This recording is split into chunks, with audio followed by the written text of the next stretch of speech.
Hello, Snugglebugs. Welcome to today's Hearthstone video. Coming at you with the top 7/5 decks first week after the expansion came out, climbing to legend. I'll explain why here in a little bit. But at number 5, we actually have the Undead Priest, which I know was pretty popular in the last meta, which I admit did not play in, so maybe I'll have to give this deck a try. With a 53.38% win rate, and it's a aggressive style deck that floods the board. I feel like one of its biggest combos is the Undying Ally Haunting Nightmare, which I'll keep it hovered over that for a second, which makes it so when it dies, it gives you the haunt for the 4/3 soldier, and of course you give it reborn, so if it dies twice, and then say the next turn you play into your Bone Caller, all of a sudden you get a wide board of just minions with 4 attack, punching them in the face. Plus you have your hero power, which can be used for free. Whispers of the Deep to be used specifically with your, where is it? There we go. Corporal, 2 mana, 5/5. Even right there, if you can hit face, for example, 2 mana, deal 5 damage. Fantastic.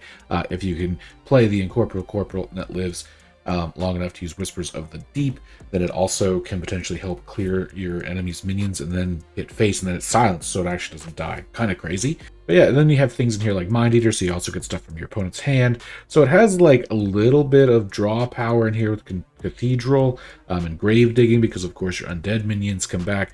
And then of course, where is it here? Shadow Word Undeath for some board clear, as well as some additional face damage if you need it. At the end game, it can be like, if you use 2 of these, it can do 8 face damage. In the High Cultist Basilisk, a 3/5 battle cry, resurrect all friendly undead that died this turn. So of course, if you have a bunch of things, like I said, you flood the board, almost everything is undead, they manage to board wipe you, you just play your High Cultist Basilisk and refill the board completely.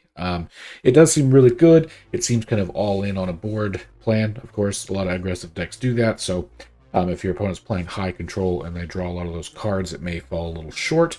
But overall, this deck obviously is performing quite well, looks good, and let me know, I guess, if you'd like to see that deck played, and I'll give it a shot. Probably the one on this list that surprises me the most, we have here a Mech Paladin.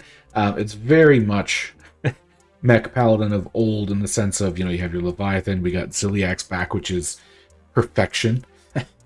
But now that they added, back in a lot of the older magnetic cards, and they gave them all a buff, like your Replicator now is a 3/2 War Gear, 6 attack, Bronze Gatekeeper. I've actually had a game playing around with this to learn how it works, where my Sharon Mooncatcher stuck on the board, and then we just threw, Replicating Menace on it, and then a War Gear, and it became like a 15 attack that just won by turn 5 when you put the War Gear on it. So board heavy, tempo based deck, again, kind of like the Mech Paladin was of old. Lots of Divine Shields for your opponent to deal with. To deal with some of them, you have your Bubble Bot to put it back on there. Really obnoxious, I would say, but again, no spells, so if your opponent somehow manages to get ahead on board, then you have to try to play reactive. And other than Zilliax, I would say itself, it's not a super reactive deck. I will say the addition of Goldwing kind of helps with that a little bit. A 3/5 rush, and almost, I would say 95% of the time, you're going to have that mech in your hand. So rush Wind Fury to kind of clean up some things is pretty good. But that would maybe be its one downfall. Definitely a deck I look forward to trying more, though, this season. The number 3 deck that I actually really blew me away that it was even playable, let alone in the top 5 decks so far of the expansion. We have Totem Shaman. I'm sure we've all seen this now. You flood the board with either Schoolings or Totems. It allows you to get out your things from below in Gigantotems. Not sure how you want to pronounce that.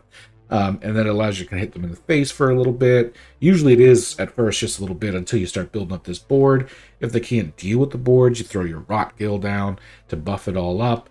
You have your Jive Insect for that Ragnaros finisher. And it's overall just, again, I guess similar to the Mech Paladin in a way. Actually, the last 2 decks, where you just build sort of that wide board, keep them alive because you're overwhelming your opponent unless they have some cheap board clears, and just push face. Definitely not a deck that I thought would be coming, but one that I'm actually happy to see finally can get some good use out of Stone Right outside of Duels. So the reason why this video is top 7/top 5 is because I kind of lumped all the 3 Blood Knight decks together, because in the top 5 you actually have the number 1 deck, which I haven't got to yet, 3 Death Knight decks, the 3 different runes of Death Knight decks to be precise, and then followed up by the Totem Shaman. So to not keep this deck being super boring, by basically showing you the same class 3 times, and that's pretty much it for half the video, I just figured I'd kind of lump them all together. For those who aren't aware, what we really have is a super control-heavy Blood Knight deck, what I would call like a Death Rattle tempo, mid-range, generally speaking, Unholy Death Knight deck, and the aggressive Frost Death Knight deck. Now, this one is performing by a few percent higher, likely just to do with the fact that it is aggressive, which means that you can win and climb faster. All 3 of these decks, sorry if I'm not going to go over them in great detail. Part of that is because almost all of them, I believe, were pretty prevalent in the meta, especially the Blood and Frost, prior to the rotation, as of course they didn't get that much change where it's a new class. So I think most people are pretty familiar with these as of right now. So that's why I lumped the 3 of them together. All of them would be good to climb with, in my opinion. I personally prefer control decks or mid-rangey tempo style decks, so I will probably stay away from the Frost Death Knight unless someone wants a video on it, so let me know. But if you are looking for a faster climb to Legend, not only does it have the highest win rate, but it would have presumably the fastest game time as well. And the #1 deck in the current meta 1 week after the expansion has been released.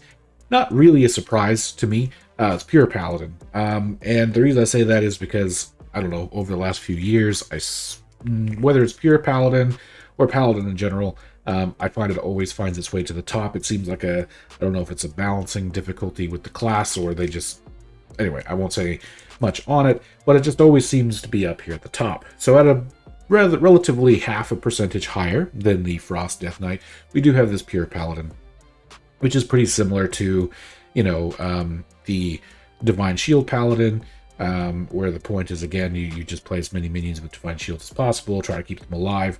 You do have a lot more buffs in this version than, say, a version that I played on the channel a little bit ago. And so for that reason, things like, apologies, where are we? There's a few here. For Kel'Thas is one, Hand of Adal is the other, and Seal of Blood. So because these 3 cards are in here, Kotori Lightblade actually makes it really powerful. Sorry, like you say, you play Righteous Protector, maybe they can't kill, like, pop it immediately, Kotori Lightblade, and if they don't deal with those 2 boards, or 2 cards in the first 2 turns, you know, maybe you play a Seal of Blood if they pop the bubble, and then you just scale, and you just go from there, especially with the Hand of Adal's draw power in there. And then, of course, what actually makes this one, I think, slightly better, which is why maybe it is at the top, is because it does all this aggressive stuff, and even I would say some mid-range stuff really well. So it does that similar to the other decks.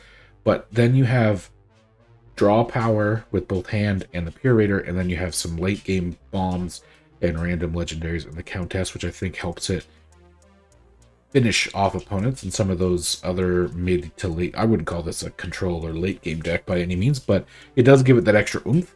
And, you know, you can sometimes get a lot of powerful charge minions and things like that off the Countess. Those are the decks so far, the big winners in Standard Hearthstone at 1 week after the expansion. Let me know what you think about it so far in the comments down below. Thank you very much for watching. Have a great rest of your day, and I'll see you in the next one.